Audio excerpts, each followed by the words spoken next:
বন্ধুরা, মাছের ঝোল হয়ে গেছে। এভাবে করেছি, আপনারাও বাড়িতে বানিয়ে খাবেন এবং খেয়ে কমেন্ট করে জানাবেন যে কেমন হয়েছে। নমস্কার বন্ধুরা, সুপ্রীতি কিচেন ব্লগে তোমাদের অনেক অনেক স্বাগত জানিয়ে আবারও একটি দুর্দান্ত রেসিপি নিয়ে চলে এসেছি। আজকের বানাবো বড় রুই মাছ দিয়ে আলু দিয়ে ঝোল। পুরো ভিডিওটা প্রথম থেকে শেষ পর্যন্ত দেখার অনুরোধ থাকলো। আর আমার চ্যানেলে যারা নতুন হয়েছে, বড় মাছ এনেছে, বড় মাছ আলু দিয়ে ঝোল বানাবো।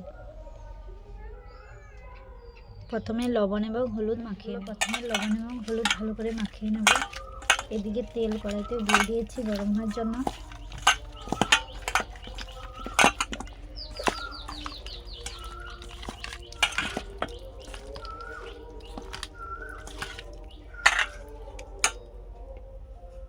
তেল ভালোভাবে গরম হয়ে গেছে, মাছগুলো একে একে ভেজে নেব।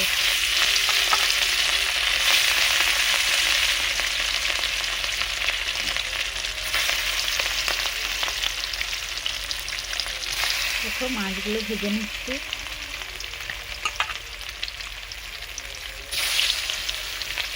এপিট ওপিট করে ভালো করে লাল লাল করে ভেজে নেব।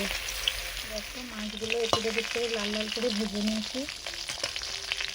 এবারে আমি তুলে নেব। মাছগুলো ভেজে আমি তুলে নিয়েছি লাল লাল করে, আর বাকি মাছগুলো ভেজে নিচ্ছি, ভেজে তুলে নেব। দেখো, মাছের ঝোল বানাবো। মাছ তো ভেজে নিয়েছি, এখানে আলু কুটে নিয়েছি বড় বড় করে। আলু দিয়ে ঝোল বানাবো। ঝোল বানাবো তার জন্য মশলাগুলো লাগছে: টমেটো কুচি, গোটা গরম মশলা নিয়েছি। দেখো, এখানে দারুচিনি, এলাচ এবং দুটো লবঙ্গ নিয়েছি। এবার শুকনো লঙ্কা নিয়েছি, বেটে নেব। আদা এবং পেঁয়াজ, লবণ নিয়েছি, হলুদ গুঁড়ো, সরষের তেল। প্রথমে মশলাগুলো করে নেব। লঙ্কা বেটে নেব, আদা এবং পেঁয়াজগুলো ভালো করে মিহি করে বেটে নেব। আর দিচ্ছি পোস্ত। দেখো, সানরাইজের পোস্ত, এগুলো প্রথমে আমি বেটে নেব। আদাগুলো মিহি করে বেটে নিয়েছি, এবারে তুলে নেব। পেঁয়াজগুলো নিয়ে নিয়েছি, পেঁয়াজগুলো মিহি করে এবার বেটে নেব। পেঁয়াজ বেটে তুলে নিয়েছি, এবারে শুকনো লঙ্কাগুলো বেটে নেব।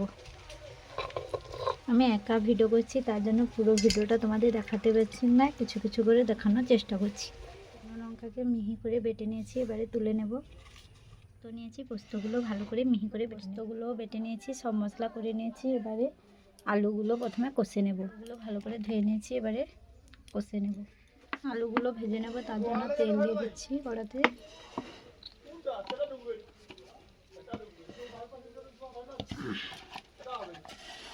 এবারে আলুগুলো দিয়ে দিচ্ছি।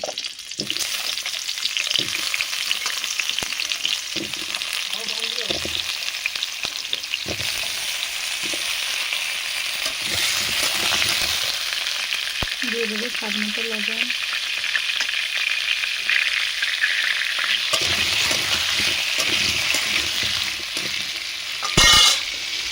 ধনিয়া চাপিয়ে দেবো। নাচলে আবারও দেখে নিচ্ছি। দেখো, আলু থেকে কীভাবে তেল দিয়েছিলাম, কিন্তু অল্প জল বেরিয়েছি। লবণ দেওয়া ছিল।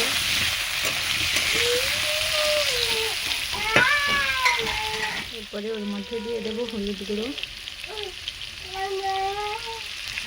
দিয়ে, আর ঢাকনা দেবো না। এইভাবে হালকা আসে লাল লাল করে ভেজে নেবো আলুগুলো।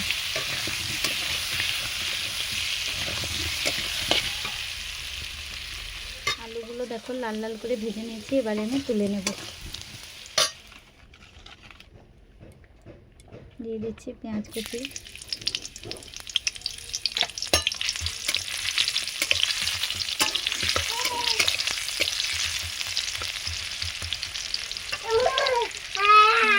ভাজা হয়ে দেবো টমেটো কুচি।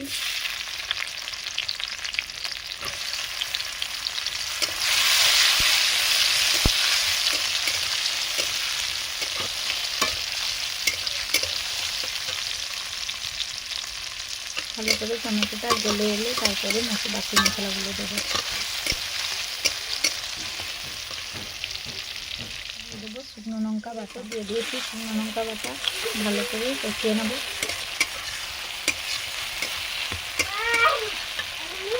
দিয়ে দেবো পেঁয়াজ বাটা।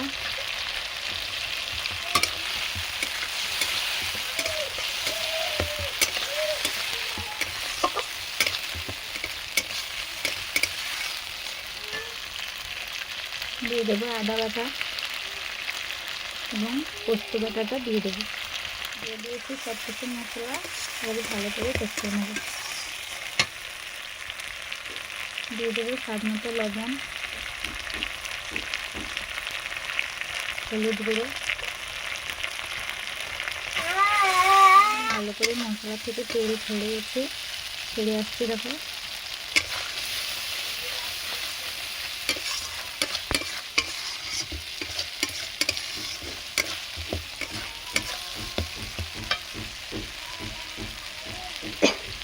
ওর মধ্যে দিয়ে দেবো কষানো আলুগুলো, দিয়ে দিচ্ছি।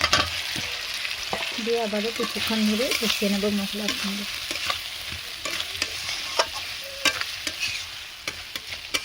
অল্প আঁচে কিছুক্ষণ ধরে কষিয়ে নিতে হবে।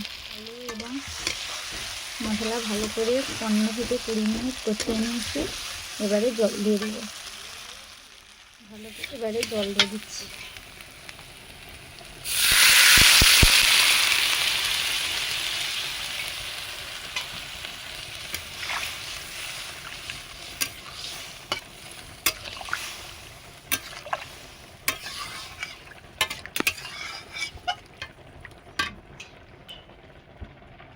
ঝোলের জুস রাখবো, তার জন্য একটু বেশি পরিমাণে জল দিচ্ছি।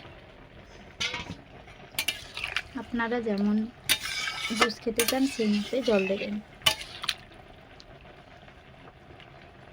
আমি ঢাকনা চাপিয়ে দেবো। ঝোল ফুটে এসেছে, আলু তো কষানো ছিল, সিদ্ধ হয়ে গেছে। ওর মধ্যে গরম মশলা যে বেটে রেখেছিলাম দিয়ে দেবো।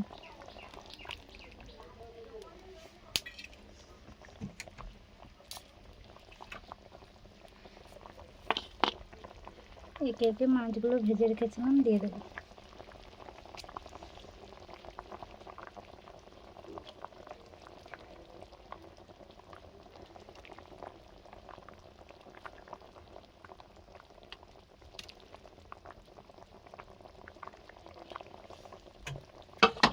মাছগুলো দিয়ে দিয়েছি, কিছুক্ষণ ফুটে গেলে এবার নামিয়ে নেব।